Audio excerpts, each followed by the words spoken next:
Iolo, talk us through what this first phase of the deal will involve. I think everybody's waiting, like people in Gaza as well. And it follows, of course, the Gaza peace plan as was announced by President Donald Trump on the 29th of September.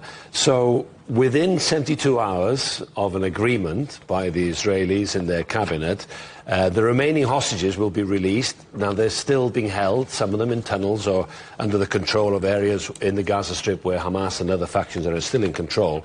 So 20 are believed to be alive, 28 or so may be deceased, but all of those will be returned.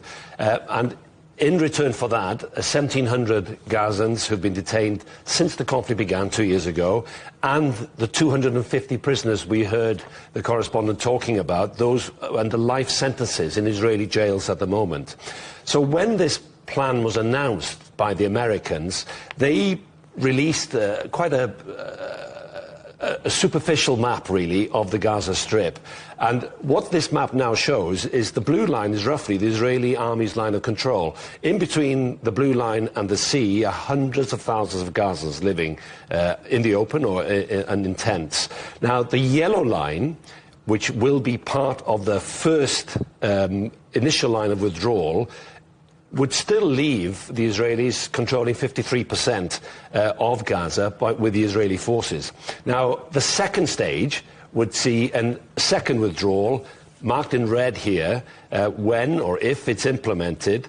That would mean significant Israeli military control still of around a third of the Gaza Strip.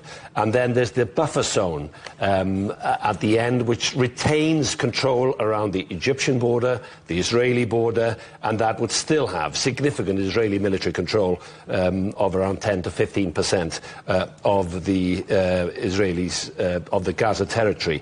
Now, of course, if it's implemented, aid trucks going into Gaza is what is really needed there by just about everybody who live in Gaza. So they're talking about 400 trucks carrying humanitarian aid, medicine and so on, and trying to up that to 600 if indeed, this goes ahead as expected and as is eagerly awaited now.